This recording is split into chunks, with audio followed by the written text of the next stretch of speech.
8 years old, Danielle April Rowe, who on June 8, 2023, was abducted from her school in Portmore, St. Catherine, and taken to Roosevelt Avenue in Kingston, where her throat was slashed. She was assisted by a passing motorist and taken to the Bustamante Children's Hospital. However, despite the best effort of the medical staff at the Children's Hospital, she succumbed to her injury on June 10, 2023. Kayoda Sachel, 30 years old, dental assistant of Padmore District, Red Hills, St. Andrew, and Twickenham Park, St. Catherine, who was taken into custody on Friday, August 11, 2023, was positively identified on an ID parade which was held today, the 25th of August 2023. The breakthrough is a reflection of the commitment, patience, and due diligence of our investigator in this matter. And I want to commend the team that actually was involved in this investigation. It is to be noted that Ms. Sachel was an intimate partner of Danielle Rowe's father. We have not yet established a clear motive, but as the investigation proceeds, we expect that the real motive will be manifested. Ms. Sachel will be interviewed and the formal charges will ultimately be laid. Christopher Phillips, Senior Superintendent of Police in charge of the St. Catherine South Division. This morning we are basically having a predial larceny sensitization meeting. We're doing this in collaboration with the Ministry of Agriculture, Fisheries and Mining, and of course our Community Safety and Security department is basically spearheading this initiative with our ministry. Basically we have our farmers here right across the St. Catherine South Division, and it's a general sensitization. We have other key stakeholders here with us, persons representing from RAVA.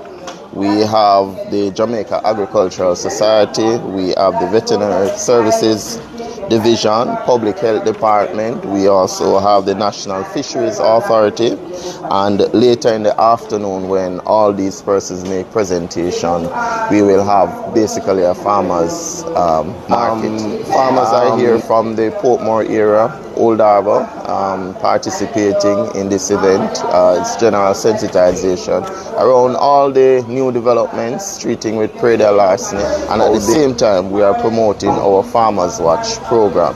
So far I can say that the support, the reaction is pretty positive. I'm pleased to see what is happening, and we just hope to build on this going further.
So this morning we're in the junction area of the parish of St. Elizabeth, conducting a road safety and traffic enforcement initiative.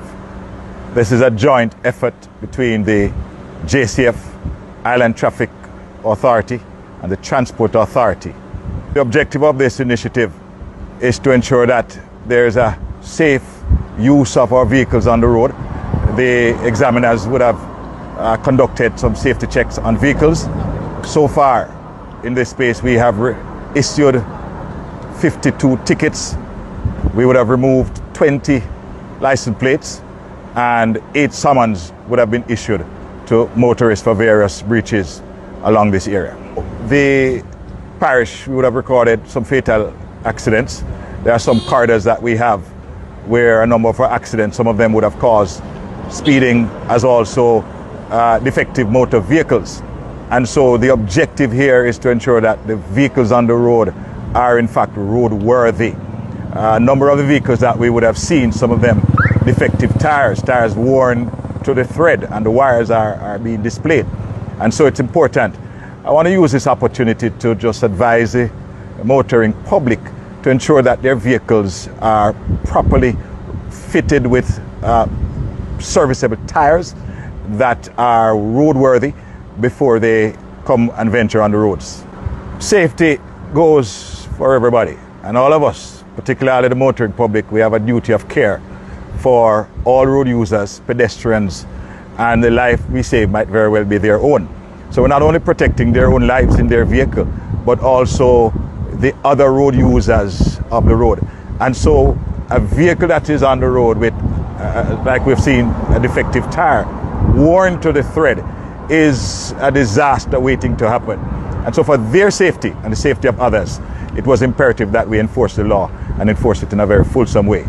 The intent was not to target any specific individual, but to ensure that all the vehicles that we checked would have been properly examined before we release them to go back on the road.